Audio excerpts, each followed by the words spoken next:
Hello, and welcome to another episode of the Semi Pro USL Show. Welcome to the May 29th, 2025 edition. So sorry there was not an episode yesterday. Xfinity, so they were going to fix the Wi Fi in our area. All they did was make our Wi Fi go down, and then they did not fix it. So I don't know what that means. So sorry we didn't have an episode out yesterday, but I hope you did enjoy the episode, the interview with Amanda Vandervoort and the just the normal the USL show itself. If you did not listen to those or watch those, I highly recommend it.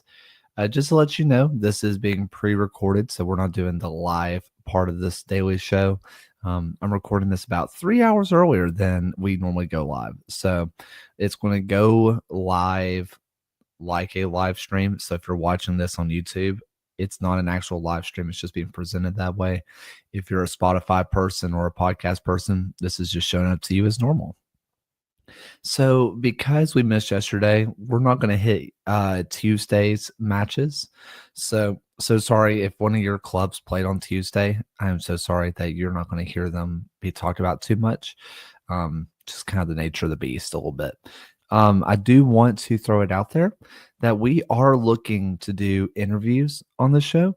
So if you are somebody who is a part of a League Two or W League team and you want to be a part of a 10-15 minute conversation about how the season's going, what the highs, the lows have been, and just generally what it's like being a part of a semi-professional club, we're the perfect place for you.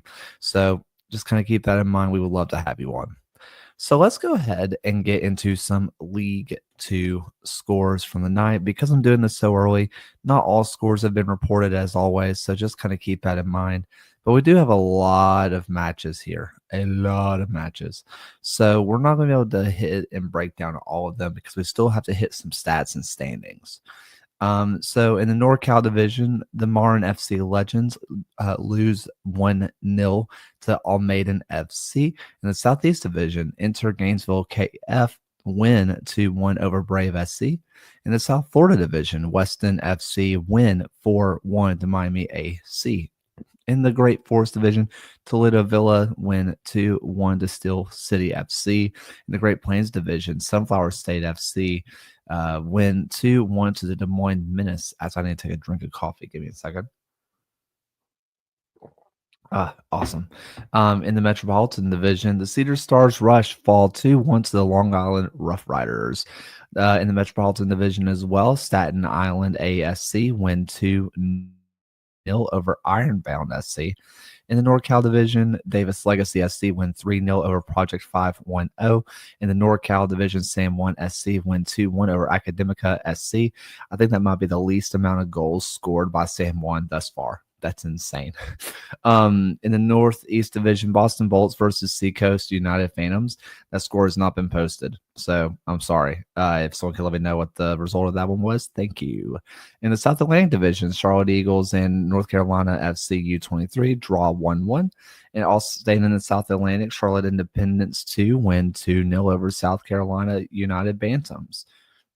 In the South Atlantic Division, Salem City FC draw 3-3 to Tobacco Road FC. Sounds like one of the matches of the night. In the South Central, Montgomery United fall 3-1 to Birmingham Legion 2. In the South Florida Division, Kingshammer FC Sun City fall 1-0 to Sarasota Paradise. I think they had like a wicked long weather delay, so there's that. In the Southwest Division, Ventura County Fusion win 2-1 over the Southern California Eagles. In the Valley Division, Dayton Dutch Lions and Cincinnati the Cincinnati version of the King's Hammer. Their score has not been posted, so waiting on that. In the Valley Division as well, Fort Wayne wins 2-1 over King's Hammer Columbus. In the Mid-Atlantic, Real New Jersey SC win 2-1 over Delaware FC. In the Mid-Atlantic Division, LVU Rush win 3-0 over the Ocean City Nor'easters. In the Chesapeake Division, a little bit of a derby, I do believe. Lions Bridge wins 3-1 over the Christos FC out in Baltimore. Virginia Beach in the Chesapeake Division, Virginia Beach draw 0-0 with Northern Virginia. In the state of Chesapeake, Virginia Marauders FC draw 2-2 with the Charlottesville Blues. And in the Lone Star division, Hill County Lobos versus Laredo Heat has not been posted. So if that match did happen, it's not showing up. And I got to turn the page, insert Bob Dylan. In the Metropolitan Division, Motown STA wins 3-1 over Manhattan SC. In the Lone Star Division, GFI fall 5-2 against the AHFC Royals. And in their biggest blowout of League Two yesterday, in the Northeast Division, Boston City FC fall 8-0 to NEFC. And that is what happened yesterday. Sorry for not going super in depth, but there were a ton of matches, a lot to get through. So why don't we hit some stats? Let's go to the stats. The stats are updated every single Tuesday, so everything in theory should be updated. Everybody should be good. So we're going to hit you as soon as my screen can upload. We're going to hit you with the top, the goal scorers, the leading goal scorers.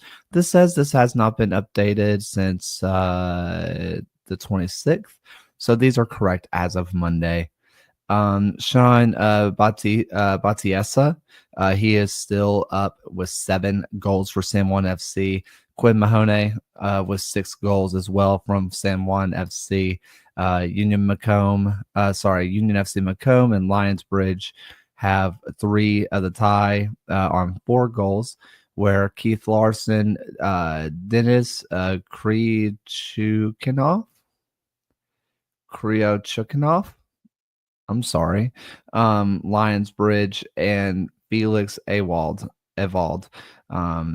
all with 4 goals. I am so sorry, Dennis. Please tell me how to pronounce your name. I feel really bad for mispronouncing it.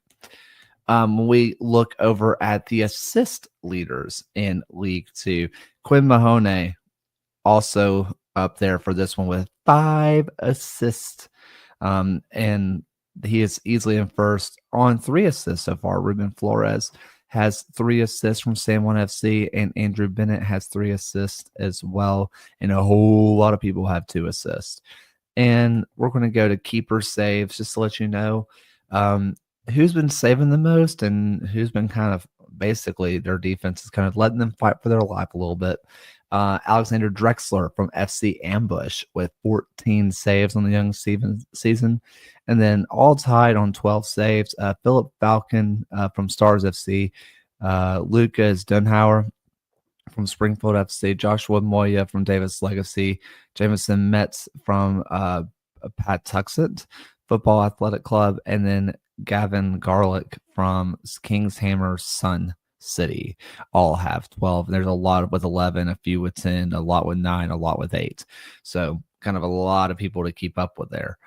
And because we were not able to get on yesterday, I want to give you a quick standings update. Because why not? We're just going to go ahead and do that this week or do that today, just in case we don't get through it. So in the Chesapeake Division, in first place is Lion Bridge with 10 points. And on 5 points is Virginia Beach and Northern Virginia and Charlottesville Blues. So sorry about that.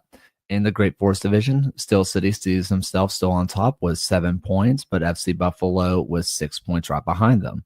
In the Great Lakes Division, it's a tight race with 7 points. AFC Ann Arbor and Union FC Macomb with 7, but on 6 points, we have Flint City Bucks, Oakland County FC, and Midwest United.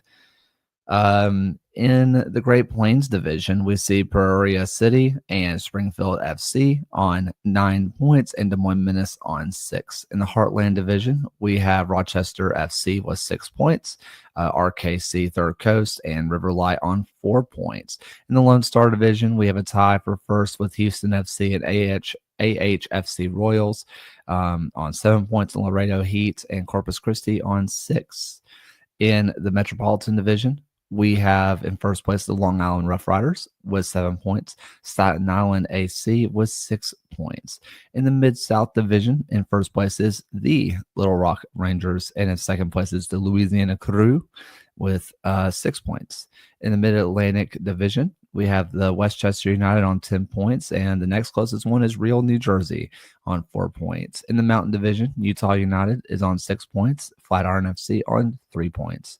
In the NorCal Division, San Juan sees himself still on top with 18 points. Dear Lord. And San Francisco Glens and Almaden have 9 points. It is just San Juan's world, and we're all just living in it.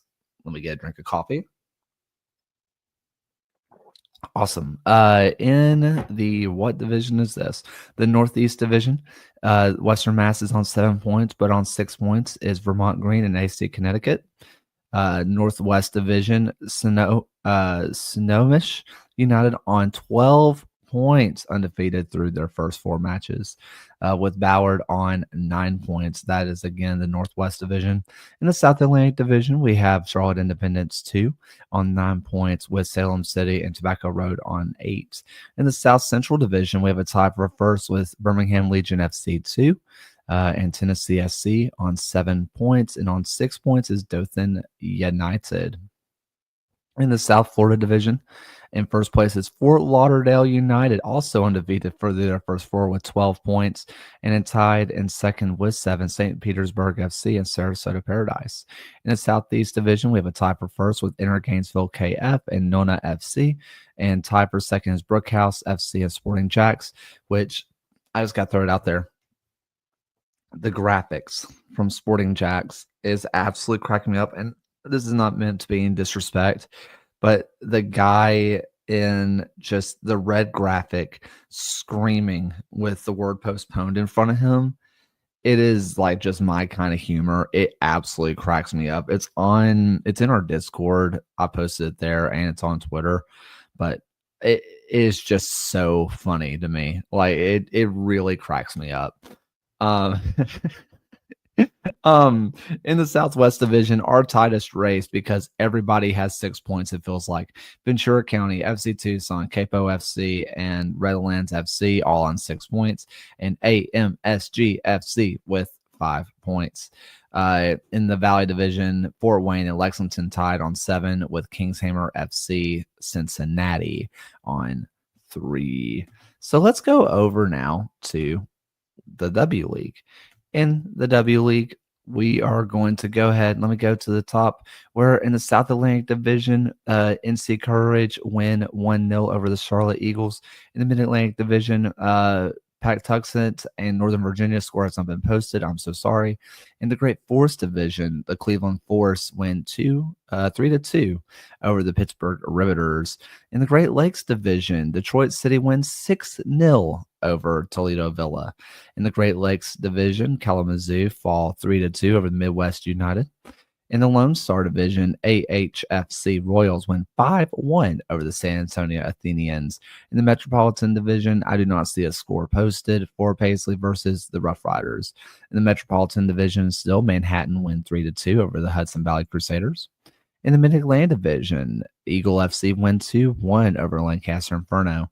In the NorCal Division, Academica lose 11-1 versus the California Storm, a California Storm who I think made it to the Final Four last year. A very, very good squad.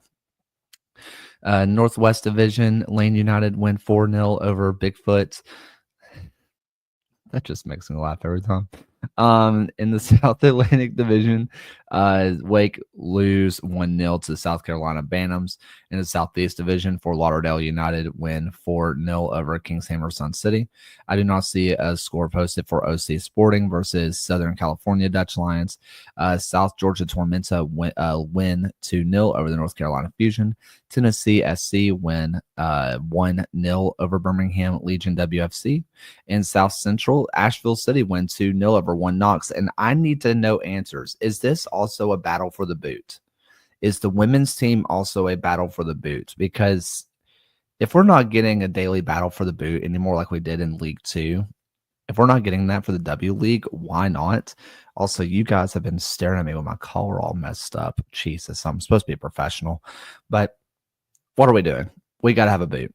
If it's not there, we got to have a boot. Someone needs to tell me, is the boot on the line? Because if not, what are we doing? And in the Metropolitan Division, Cedar Stars win 4-1 over New Jersey Copa FC.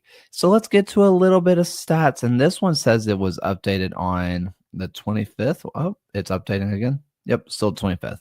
So maybe not the most up to date. That would have been on Sunday. So keep that in mind. Where on 6 goals we have Samantha Urbach and Jenny Lackey on 6 points. Urbach with Kings Hammer Cincinnati and FC Olympia for Lackey. And on 5 goals, Jolie Farmer from San Juan SC and Francesca Johnson from San Francisco Glens, both on 5 goals. On our assist leader, as the league, as the thing web updates, Leah Kunde on 4 goals or 4 assists for Racing Louisville, and a lot of players on 2 goals. I'm not going to go through all these, but there's a lot of players with 2 assists. A lot of players on 2 assists. So now let's get over to our keeper saves, which keepers have been kind of put under the most pressure this year. Where in first point is Allison Lapointe from Detroit City FC with 15 saves already. Wow.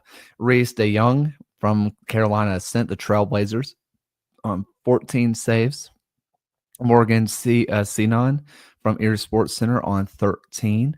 Caitlin Rosenbaum from Colorado International Soccer Academy and Dayton Warmer from Toledo Villa FC, both on 12. And then there's a whole lot of people sequentially from there. Shout out to my girl Mac Titus on 10 saves so far. Is that me being a little bit biased because I'm a Birmingham guy? Yep, that's me. A little bit biased. That's what you know me for. Let me get another drink of coffee. All right. Let's go to some standings, as I forgot to switch over the graphic. Look at me. I'm so not professional today. I want to blame it on the fact that I'm doing this too early. In the Chesapeake Division, Richmond Ivy SC on 7 points, with Annapolis Blues and Virginia Beach on 6. In the Great Forest Division, we see the Cleveland Force on top with 5 points and Pittsburgh Riveters on 4 points. In the Great Lakes Division, and AFC Ann Arbor on top with 10 points, with Midwest United on 7. In the Heartlands Division is a tight race at the top with Minnesota Aurora, Riverlight FC, and Rochester FC on 6 points. In the Lone Star Division, you'll never guess this, but Lone Star is on top. Tied with them is Challenge FC with AHFC Royals on 6 points. In the Metropolitan Division, on top would be the Cedar Stars, but in second place is the Long Island Rough Riders on 6. In the Mid-Atlantic Division, Eagle FC's on 9 points, with Northern Virginia and Lancaster Inferno on 3. In the Mountain Division, Utah United on 6 points, with Colorado Storm and Flatiron on 3 points. In the North Cal Division, we have San Juan FC on 10 points, with Stockton Cargo SC on 8. It's a sad day because I didn't get to mention the Rage, but, now I did, so now I feel a little bit better. In the Northwest Division, FC Olympia on 6 points, with Seattle Roadies on 4. In the SoCal Division, Capo FC on 12 points, which I said that 2 different ways, Capo and Capo. Which one is it? Someone help me. On 12 points, and SC Blue Heat Santa Clarita Blue Heat FC on 6 points. In the South Atlantic Division, on top is the defending champions NC Courage U23s on 9 points, with the Trailblazers, the Carolina Ascent, and South Georgia Tormenta on 7 points. What a loaded division that is, by the way. In the South Central Division, on top is Asheville City SC, and in second place is a tie with Tennessee SC and one Knox, both on 6 points. In the Southeast Division, Fort Lauderdale and Sporting Jacks tied on 9 points, with TLH Reckoning on 6. And finally, in the Valley Division, we have Racing Louisville on top with 10 points and Indy 11 on 6. That is it. That is how it's all going. There's a whole lot going on right now. There's a lot of updates. We'll be back tomorrow with more. It may be a pre-recorded episode again. Just kind of depends on what I'm doing with time. But yeah, thank you all so much for listening. Thank you for kind of dealing with the change yesterday. I really do hope you enjoyed the interview with Amanda Vandevort. And I hope you enjoyed this one. Thank you guys so much, and I'll see you tomorrow. Thank you for watching another episode of the USL Show. The USL Show is now proudly part of the Protagonist podcast family. Please go to protagonistsoccer.com to check out more work. Thanks for stopping by, and we'll see everyone again next time.